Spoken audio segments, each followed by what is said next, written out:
to hear a revolution in talk radio, Liberty Talk Radio, where the critical thinking will defrag your mind of propaganda-ridden viruses induced by mass media news programming. No BS here, just the facts. And now we present to you America's quintessential iconoclastic anomaly. Wow. In talk radio, your host, Joe Cristiano. I hope everyone heard the introduction because I couldn't hear it.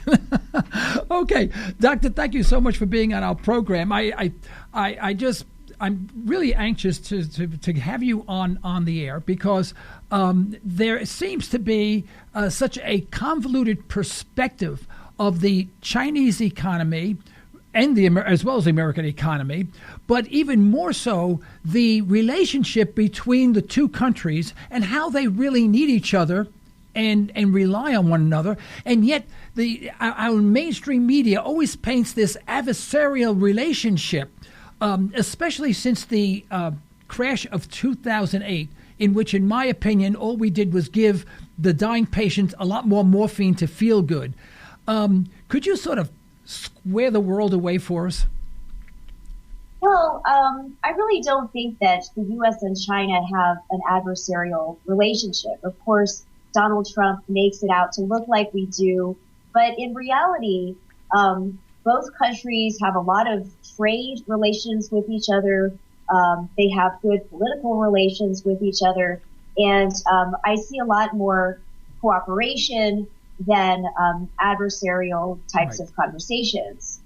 And of course, we did give the economy more morphine, particularly in China. There was fiscal stimulus that brought about more production of fixed asset investment and creation of an asset price bubble, which stimulated the economy in not such a good or productive way.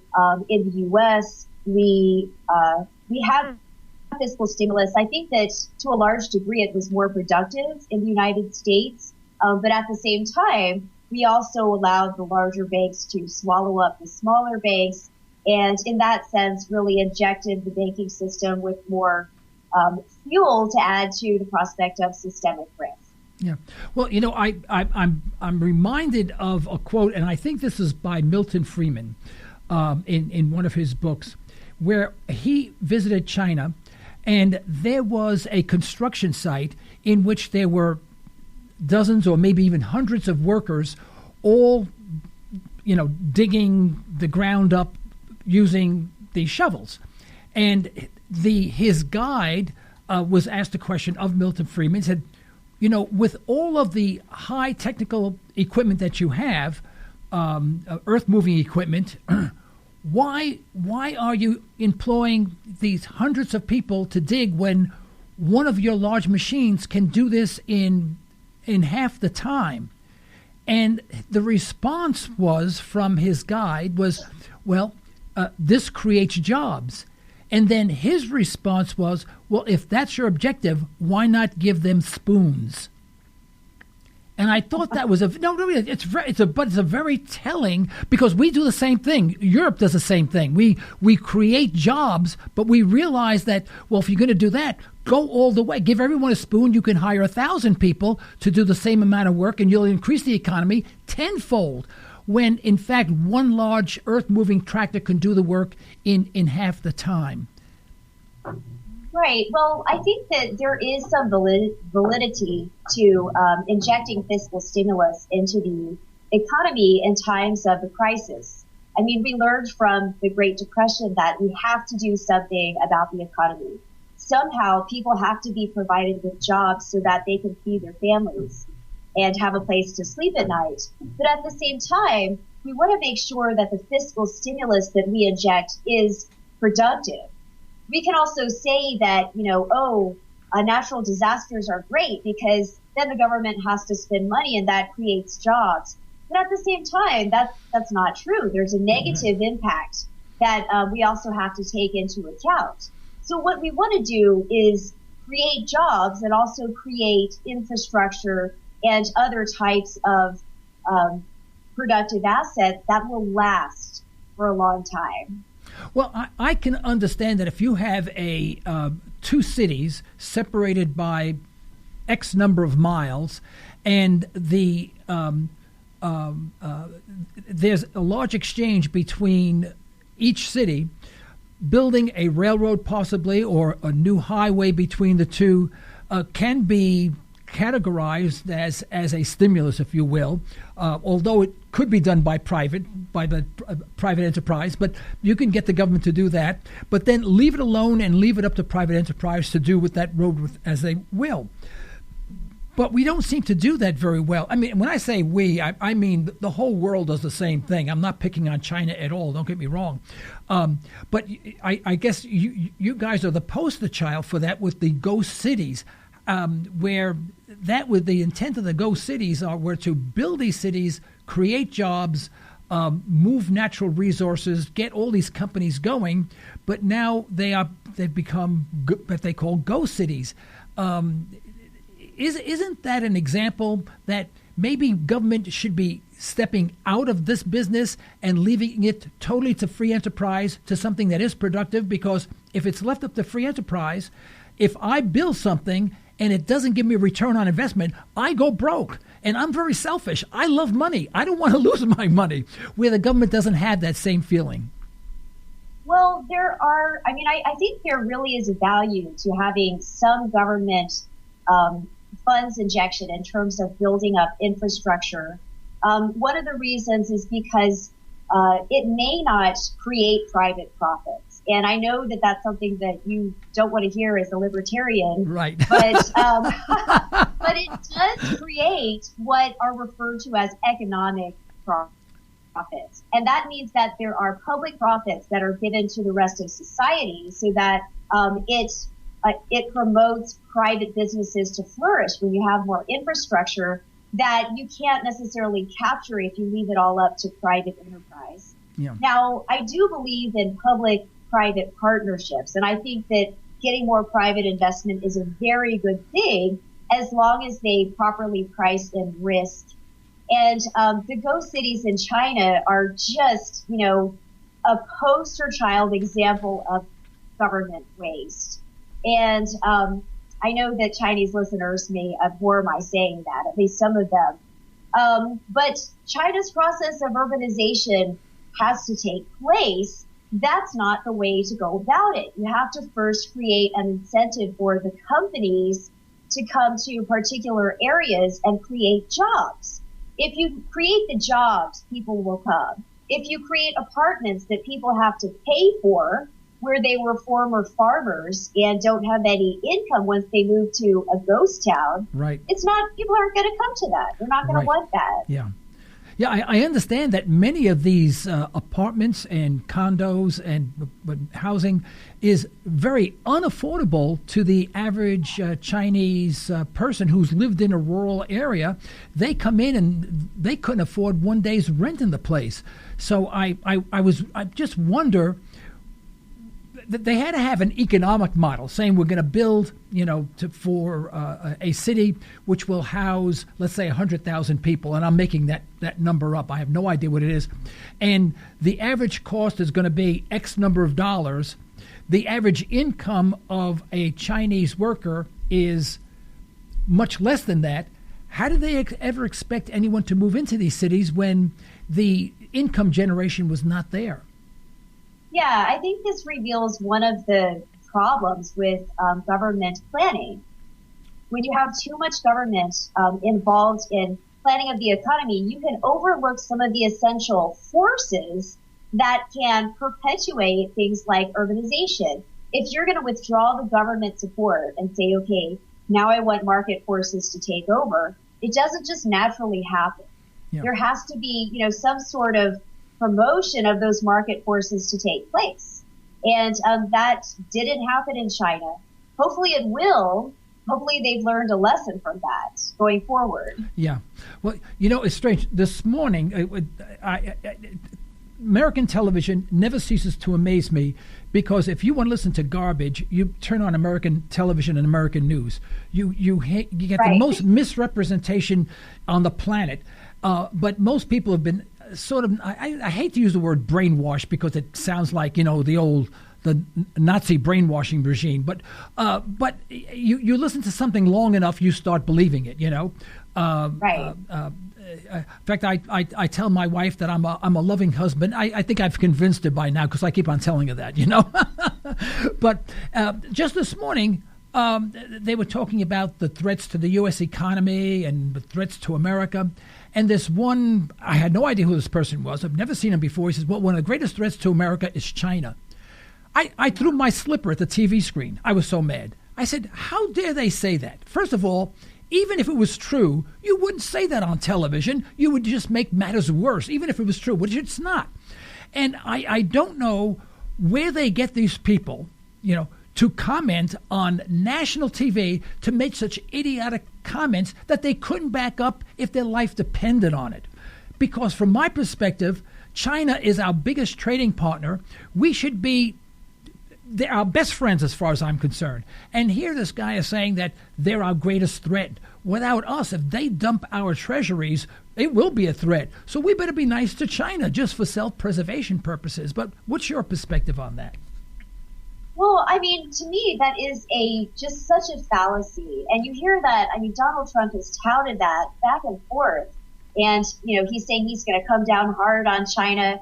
Well, it's U.S. multinationals that have moved over to China and that have taken advantage of the low-cost manufacturing and added to the U.S. GDP through increased demand by households of those goods that they then export back to the United States. So the relationship between the U.S. and China is a story of mutual economic relations, and they're very closely bound together.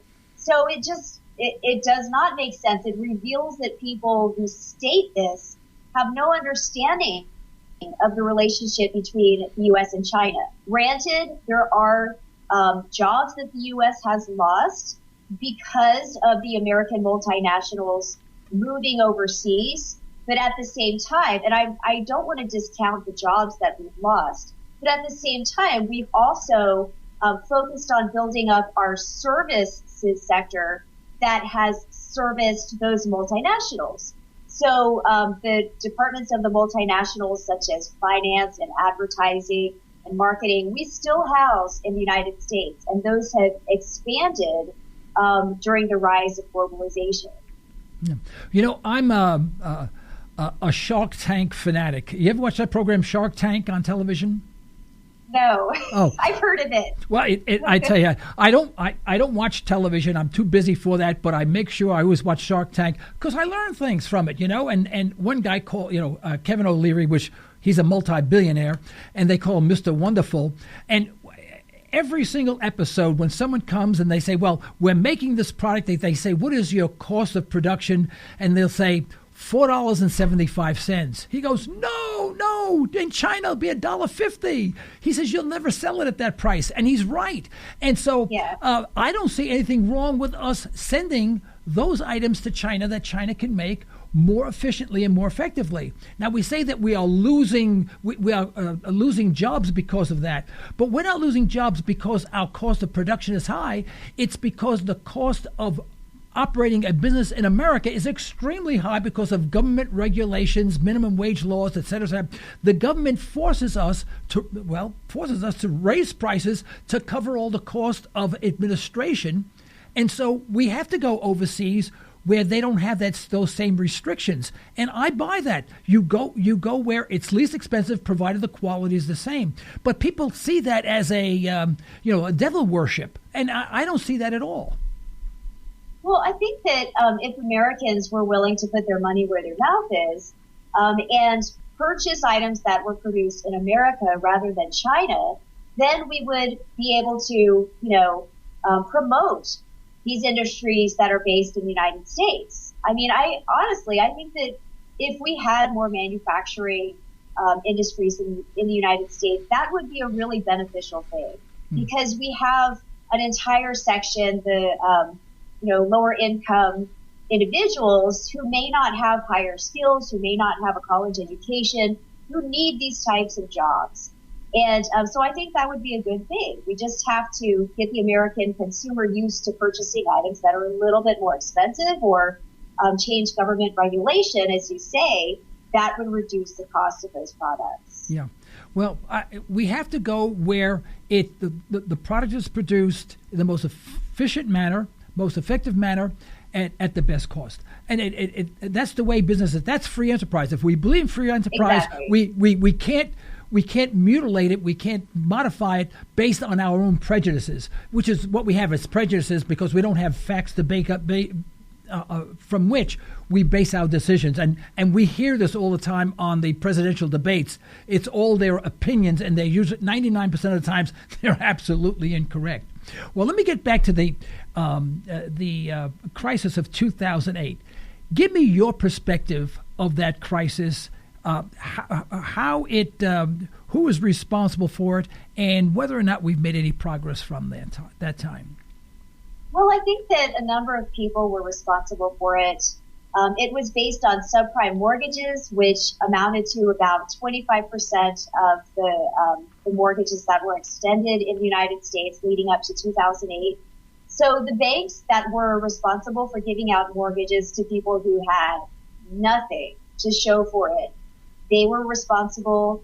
The financial sector that built these ridiculous assets based on these mortgages, on the assumption that the income streams would continue to flow in no matter what the financial times were like. I mean, I think that was just nuts that they did that.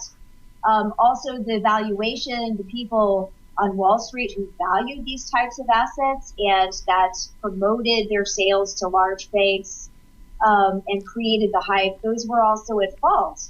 And there was really little knowledge, I think, among the government regulators that this was happening. Certainly some of them knew about it. I don't know that they realized that this would create systemic risk.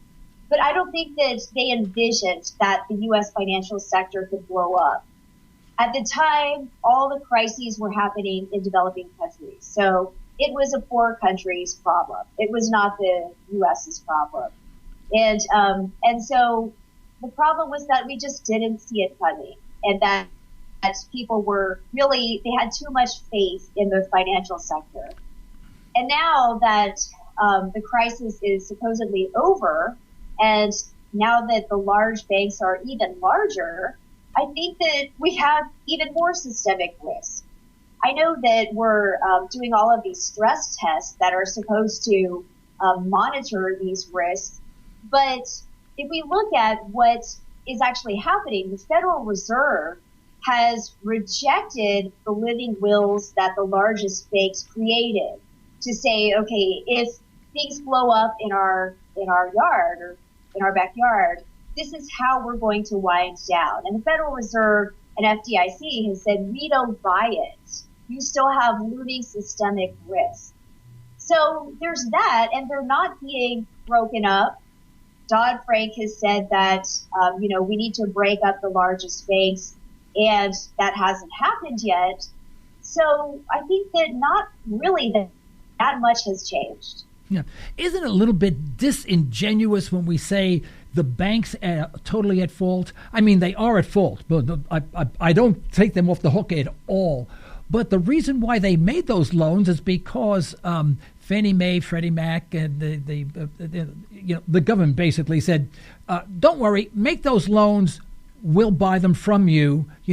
Go." And the impetus behind that was that we need to get this economy going, and the only way we're going to do that is that if we build more houses, because when you build a house, you increase production in lumber, in metals, in commodities like copper, cement, all the stuff that goes into a house gets stimulated, and the government wanted to see that. So from a political point of view, you look like a hero because the economy appears to be doing well while you're placing everyone in debt who is unable to pay. And then, of course, they blame the banks. And the reason why they bailed out the banks is because they knew that they were to blame. And then they bailed out the banks with my money, which I don't like giving it away. Right. I love money. When I die, I want to be the richest guy on earth. That's my goal in life, So, the government has been very disingenuous about that. Did you have a similar problem in China at that same time, or was the United States the only country doing this? A lot of countries were doing that. So countries like Spain and Ireland had a big housing bubble that were being built up. In China, the housing bubble actually was generated due to the fiscal stimulus package and due to government support of stimulus going to the real estate sector after the crisis happened. So this is a problem. But one of the larger problems, the reason that they say that it was a problem inherent to the financial sector, is because they took those loans, the loans that they gave to the poorest section of society, or the riskiest, I should say, section of society, and they built all of these securitized assets off of them in the United States. And that is just plain irresponsible. Right. To give these and to say, oh, these are really great assets. And they were fashionable. They weren't something that made sense. They were just a lot of hype. They were sold to the largest banks. To me, that was the most irresponsible component of it. Yeah. 42 years ago, I bought my house, and that's how old. By the way, I am ancient. I am so old you'll have no idea. I'm soon. I think hopefully I'll go to triple digits someday. But 42 years ago, when I moved to Tulsa, we bought this house, and it was, I forgot, $75,000 at the time or something like that. And we put half down. We put like $35,000 or $40,000 down. And we applied for a mortgage for the balance. We paid, half of it was already paid for, And it was a brand new house in a newer subdivision, very marketable, nothing wrong, no liens anywhere, right? I had a perfect credit record and the whole bit. I had to wait 3 weeks to get approval on my mortgage. 3 weeks, paying over 50% down, and I paid the interest rate was 8 3/4% at the time. Wow. Now, that's the truth. I'm telling you exactly what it was, and you take my payments, by the way, were $220.28 a month. I remember that. It's been paid off a long time ago. But yeah, $2 and $200, and then I had to pay my taxes and my mortgage, my insurance separately. But contrasting that today, I mean, people would never believe that. People can't afford to buy homes that have been highly inflated because the interest rate is down. Since the interest rate is down, people say, well, geez, people have plenty of money to buy housing. Well, they don't have the money, but the bank will give them the money. I was going to ask $200,000 for this house. I'll ask $250,000 because they're not going to pay much interest. So I might as well make the money that they save in interest. And then we exacerbate the problem in the private sector as well. Do you see it that way? Yeah, I do. I mean, I think that one of the biggest problems that helped to promote the financial crisis, and it's still a problem today to a large extent, is the low interest rates, the large amount of liquidity, the ease of borrowing in the financial sector. And I'm not saying that it's all bad. I mean, certainly it's a good thing when somebody who works hard for a living and they may not have a large amount of income, but they save up, when they can purchase their own home. That's a good thing. But the large amount of liquidity when we're handing out loans left and right is a problem. And we saw that all over the world. We saw that in the U.S. It also happened in Spain and Ireland. In Ireland, there was also a subprime crisis. In Hungary, there were foreign funds that were flowing in from other countries. And so then you have all of these financial flows going from country to country, and that creates an even larger problem. Yeah. Well, the track where we haven't learned anything at all because our interest rates are zero, and I took economics courses when I went to Pace University, or Pace College at the time. It wasn't a university at the time, and that was a real good school. And I took economics courses. I don't remember one page regarding negative interest rates and how that stimulates the economy. Still, every time I say that, I get like a mild headache, which is getting worse by the day. And they keep on talking about near negative interest rates or stimulus. None of this. It's been explained to me. It makes no sense to me. What am I missing? Well, one of the problems that we face these days is we have a global economy. And so the U.S., even though the U.S. economy has recovered to some extent, meaning that it should be able to raise interest rates without people freaking out, and saying, there's going to be a lack of funding in the economy. Well, we are a global economy. So when we raise interest rates, that affects interest rates all over the world. So you have economies that are facing a potential slowdown, particularly in China. And they're saying, U.S., don't raise interest rates because then the cost of funding for the rest of the world is going to go up. And this is going to cause a slowdown. The global economy is already not doing well. So that's one of the major reasons that we haven't been able to raise interest rates. Right. Well, when I hear negative interest rates, translated, my pea brain, which doesn't work very well, as you probably now suspect, but, it doesn't function very well. When I hear negative interest rates, you know what my brain says? Money's not worth anything. If it's negative interest rates, that means if you're giving something away and you're saying, here, take it, and no interest, we'll pay you to take it, that's telling me it's not worth it. If someone came up to me and said, hey, I have a car here, I not only want to give you the car for free, but I'm going to pay you $50 to take it off my hands. What does that tell me about the car? It doesn't run. It's going to blow up. Don't get in it. You're going to kill yourself, right? I mean, that's the first thing that comes to mind. So whenever I hear negative interest rates, I go, good. That means the currency isn't worth anything.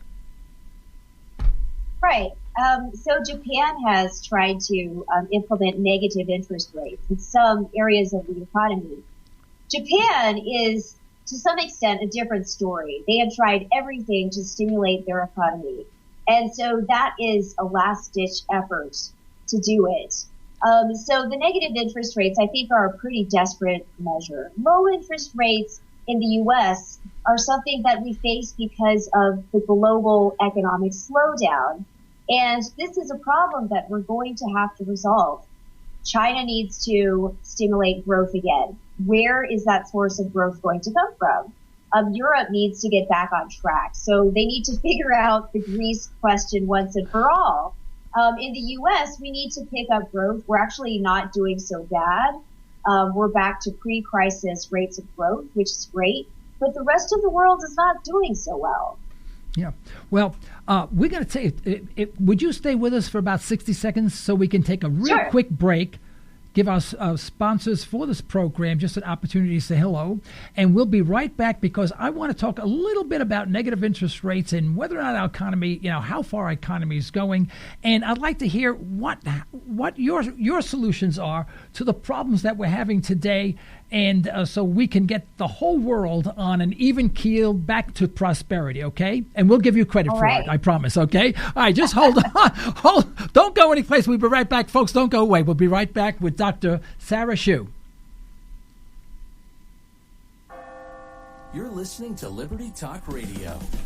Political talk derived from a historical perspective. Not always palatable, but good food for thought. Pure libertarian talk with host Joe Cristiano. LibertyTalkRadio.com. Express Test is your go-to company for on-site occupational health testing services. That's right, we said on-site. That means we will meet you at your facility for a free health and occupational safety consultation. Express Test specializes in hearing conservation, respiratory protection, and employee safety. We can help you establish viable programs tailored to your business and employee needs. For your free consultation, call 918-743-2929 or visit us at expresstest.com. That's 918-743-2929 or expresstest.com.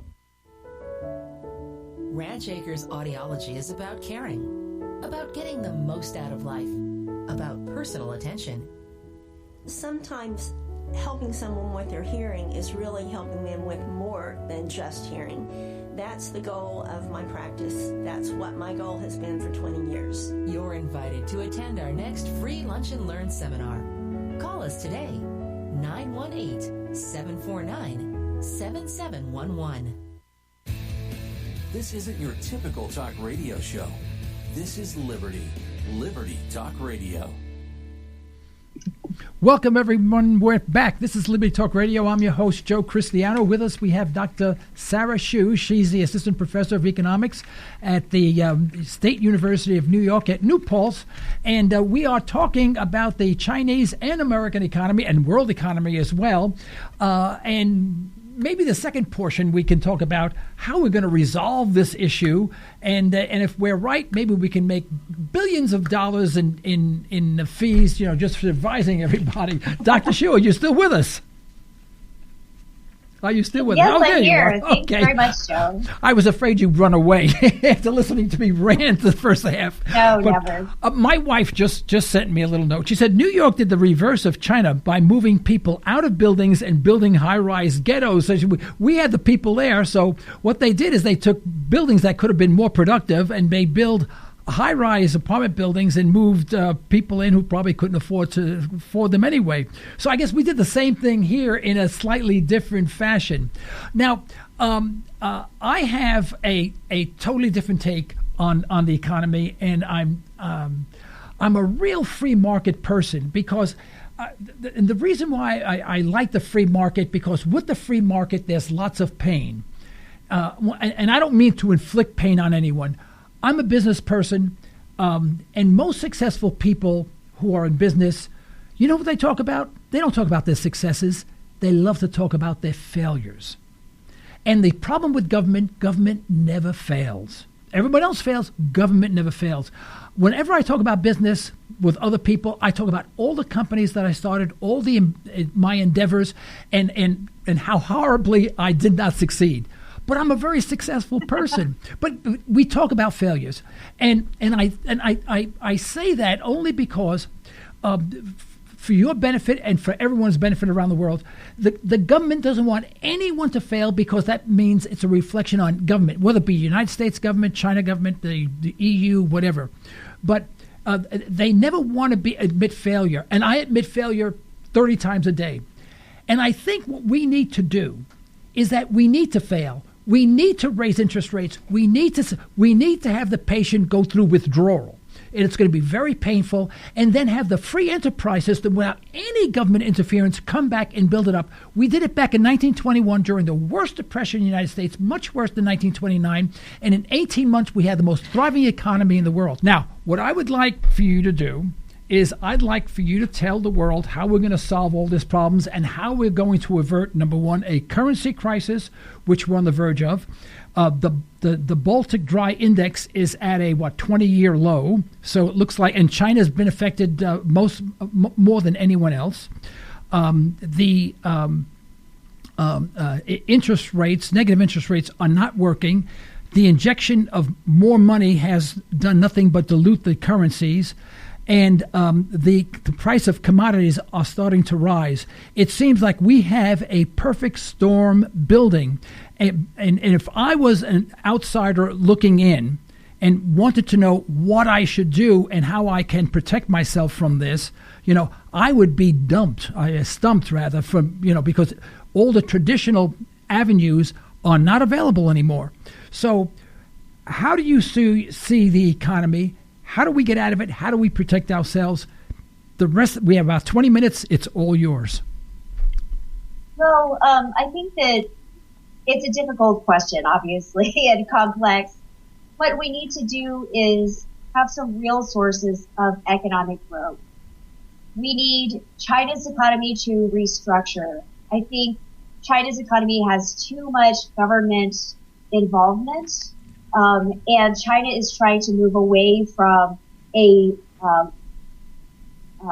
low-wage, labor-intensive manufacturing model to a high-tech manufacturing and services sector-based model of the economy. But it's having trouble doing that because the government is very intertwined in the services sector in particular. So that's a problem. And China's economy, its level of growth has helped to bring up the global level of growth for many years. And so that's one problem. Another problem is the Eurozone issue. So stimulating growth in the Eurozone. That's a very complex question. One of the issues is that Greece is still very much suffering from the crisis. And at this point, people are worried that they're going to lose their homes because the banks have been threatening to stop financing them. People cannot repay their mortgages. And so people have not only lost their jobs, but now they're going to lose their homes. Greece's problem was that the government was also too much involved in the economy, I think, and the government had to borrow quite a bit of money in order to sustain paying for government jobs and paying for government services that it could no longer sustain. So, and in my mind, and in the mind of other analysts, Greece should not have been a part of the Eurozone in the first place. They have a different economic structure. They should have been borrowing at a higher interest rate and not borrowing at the same interest rates as Germany. Their borrowing was implicitly backed by Germany, saying that this is Eurozone debt that they're taking out, and we back it. But when it came time for Germany and other countries to truly back Greece, they fell back on the Maastricht Treaty and did not do that. They said, we're not going to bail you out. So Greece continues to really struggle with their austerity measures. Honestly, I don't think austerity measures are an answer, and the Greek people don't. The Greek government doesn't. I think that they have to have some sort of stimulus in order to create jobs again and build up their tax base. The government, if it's going to operate, needs to have a tax base. So there needs to be some restructuring of the Eurozone in general. How are they going to figure out the Greece problem? What about the UK? Is the UK going to exit the European Union? That's another question. So the Eurozone is really just taking a lot of hits, and European Union overall.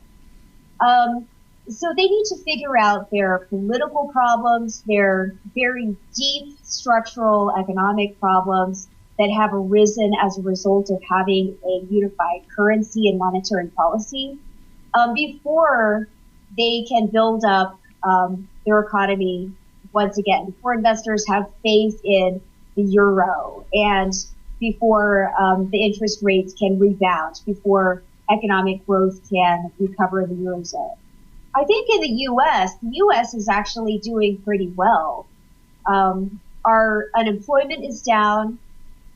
The stimulus package that President Obama passed helped to create a lot of jobs. I think the tax cuts were certainly good. Providing people with jobs was a positive thing. We have recovered our job losses in the U.S. that occurred after the crisis, and those were very deeply felt at the time. I mean, that was extremely painful. And we've also added on some jobs since then. So the U.S. is doing okay, and I think that we don't face a potential financial crisis again in the short run in the global economy because in general, the center country, United States, is back on track.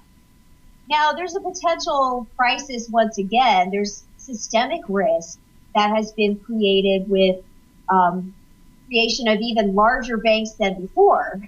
So the question is, how is our new president, whoever that's going to be, going to handle that? And some of the prospects frighten me, to be honest. So Ted Cruz has said that he wouldn't have bailed out the banks in the first place. Well, okay, you could feel all the pain that you want if you don't bail out the banks.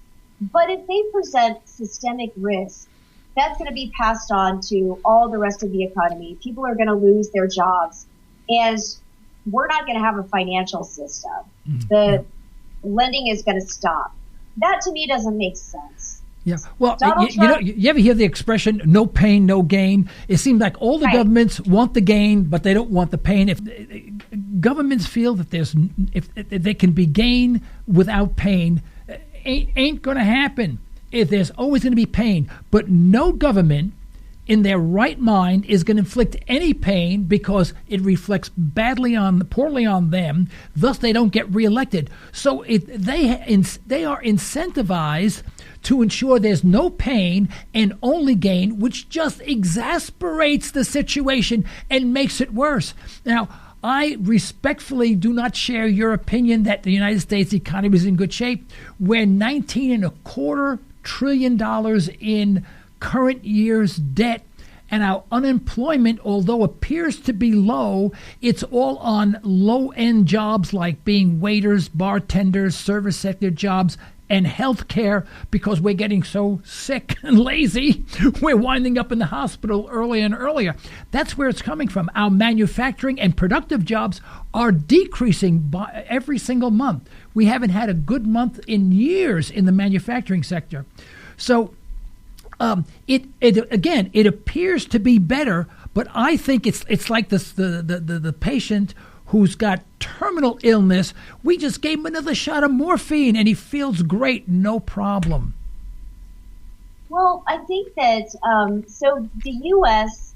has a really high amount of debt, that is for sure.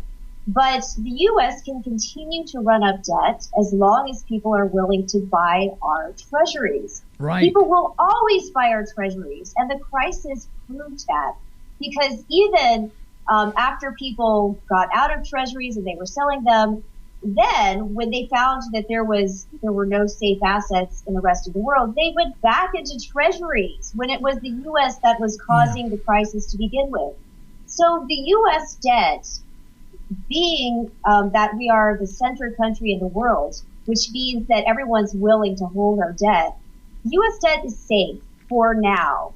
If another country becomes the hegemon, rises to power, then we're going to have a problem.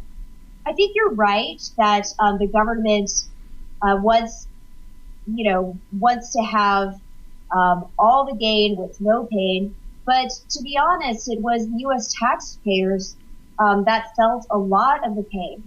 It's just that it's not necessarily that the taxpayers are going to vote for the same people who bailed out Wall Street.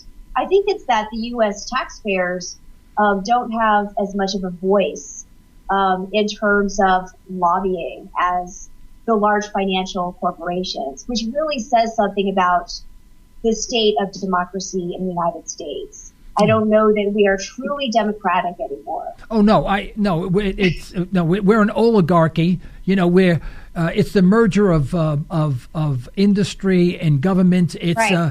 It's a fascist light sort of government, pretending. No, really is. I mean, that's what, my grandfather was in Italy.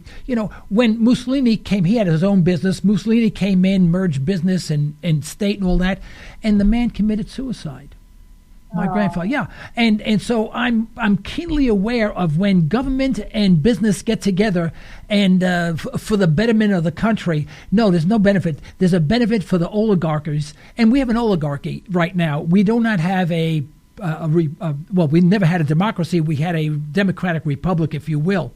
And that's about out the window. Everything else is all window dressing. All this elections are window dressing and all this other stuff. I hate to be such a naysayer, but I want to be a realist. I want to know where I am. So, I don't have, I'm not going to be a victim. I don't want to be a victim. I want to know what's really going on so I can take care of myself and my family in the right way. And even if it's uncomfortable, I'd rather be uncomfortable and do the right thing. But we don't seem to be doing that. There are many economists who are predicting, and feel adamant about it, that we will have a currency crisis within the next year. Do you see that at all? No, I don't think that we're leading up to a currency crisis. The dollar is, you mean with the dollar? I'm sorry? I'm sorry. Do you mean with it a currency crisis with the dollar? Oh, absolutely, yeah. See, right now it appears that the U.S. dollar is one of the strongest currencies in the world. But that's like saying this guy is the tallest midget on the basketball court. That's not saying much. You see what I mean? That's the problem, is that we're comparing it to, we're saying, well, this person's, 2 feet 3 inches tall. He's the tallest midget on the basketball court. He's a great basketball player. He's going to the NBA. Well, he's not going anywhere, because he gets stepped on if he ever got in the court with 7-foot basketball players. And right now, it seems like the worldwide contraction is telling us, hey, guys, hey, governments, it ain't working. Get out of the business of managing economies and let people run the economy. Let the marketplace price discovery take place. And there'll be a lot of pain, a lot of readjustment, but the end result would be booming economic times for a long time to come. Now, I'm on that page. You apparently are not on that page. You have to tell me I'm wrong. Well, I don't think there's going to be a currency crisis. I mean, the dollar is going to remain strong, as I said, as long as the U.S. is the center country. There's no other country that can compete with the United States in terms of financial power, correct, or political power, or power in terms of business. So I don't really, maybe over time, the Eurozone will rebound, China will rebound.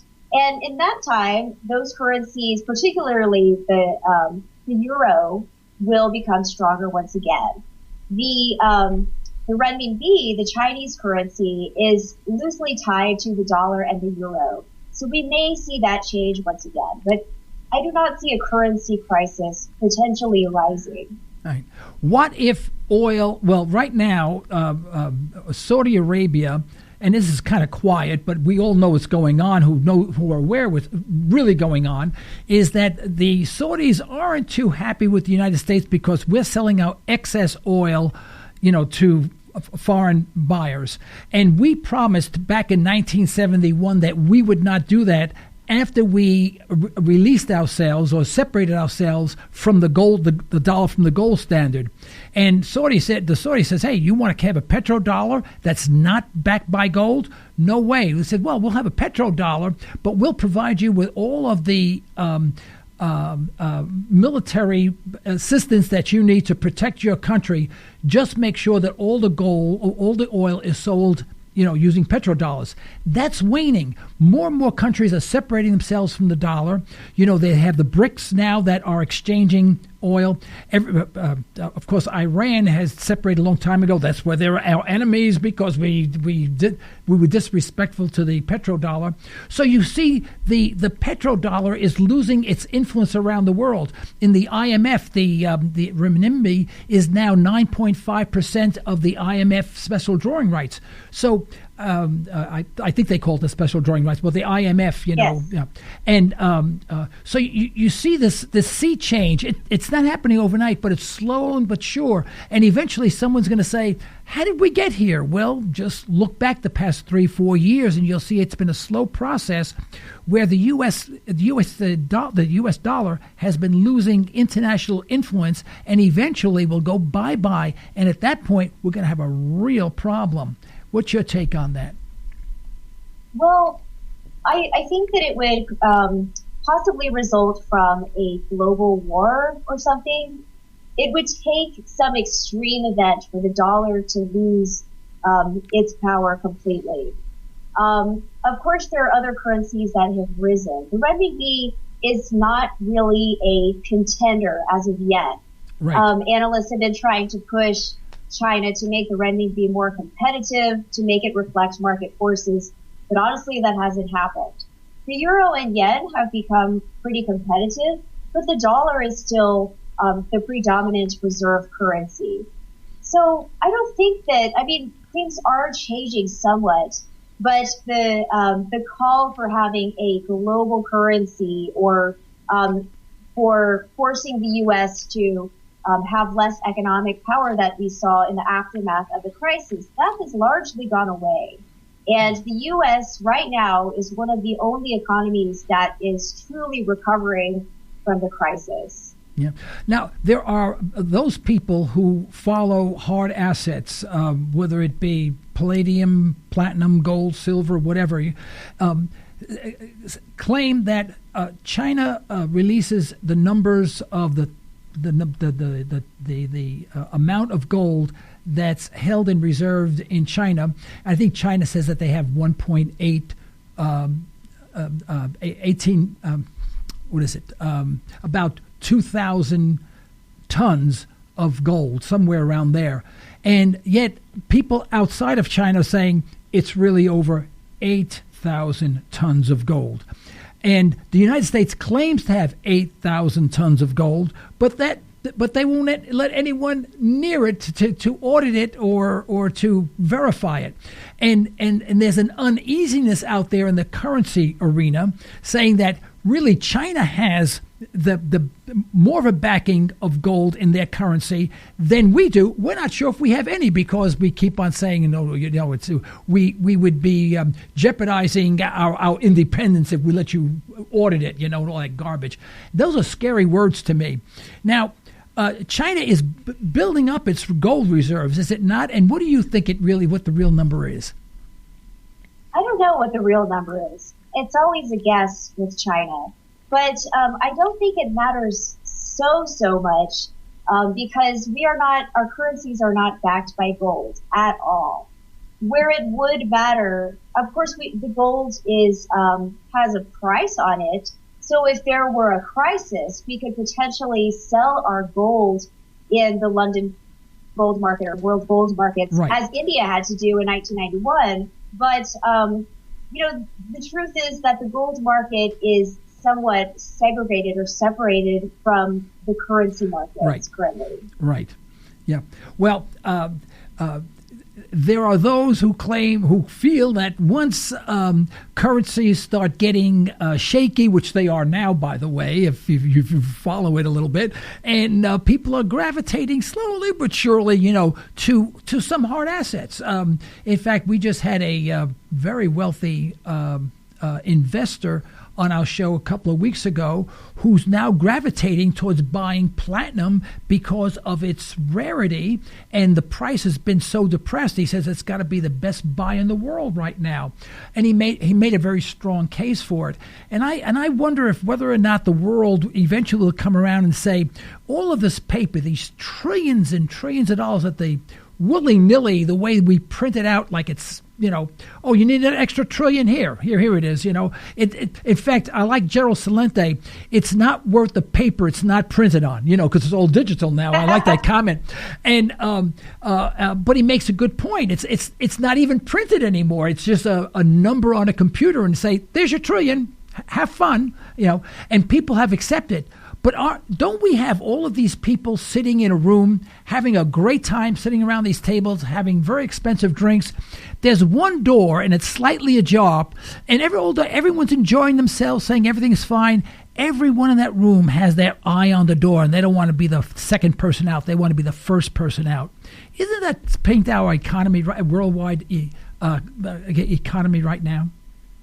Well, maybe. I mean, what you want to see, and it comes back to the idea that you have to have a real base of growth in the economy.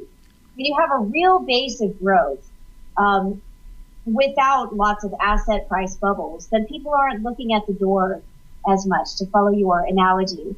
And so that's the problem, is that these days we need a real engine of growth, whether it's going to be China's services sector, or whether we can revive the manufacturing sector in the United States, whether the Eurozone is going to rebound.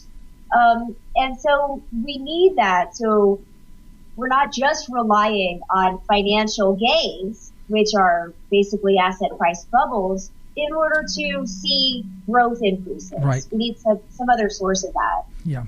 Well, you paint a much more positive figure. Quite frankly, I hope you are correct, because the alternative is so ugly, it would make the depression in the 1930s seemed like an absolute walk in the park, and that's the scary part of it. In that, I guess I'm of the old adage, I prepare for the worst and hope for the best. Right. And I really hope that you are absolutely correct and that I'm a lunatic. And by the way, if the university ever comes to you and say, hey, we want you to have a lunatic talk about the economy in front of your class, feel free to call me. I'll come up and do it. Fair enough? I'll let you know. Okay. All right. Well, we're just about out of time. I'd like to give you the last 30 seconds. Well, I think that the world is still not in a very good state in terms of economic growth. But I do hope that these problems, which have a lot of roots in political issues, particularly in the Eurozone, and there are issues with the state and economy in China, I hope these things sort themselves out so that the market gains a greater foothold and that we can get back to where we were before the crisis started. Right. Well, Dr. Hsu, thank you so much for being on our program. I hope you enjoyed being on this program as much as we enjoyed having you here. And we do wish that you would accept our invitation to return at a later date and give us some updates. I would love that. Okay. Thank you so much, Joe. Thank you so much. Thanks so much for being on the program. Folks, this is the end of today's program. We'd like to thank our sponsors for the financial support, and we'd like to thank you for listening in. You can further the cause of liberty by recommending this program to your friends, and let us hear from you. Our email address is comments@libertytalkradio.com. Remember, folks, as my wife would say, you're either allowing your liberties to be taken away or you're striving to protect them. Unfortunately, there is no middle ground. Until next time, this is Joe Cristiano. You've been listening to Liberty Talk Radio. Stay well. Stay tuned.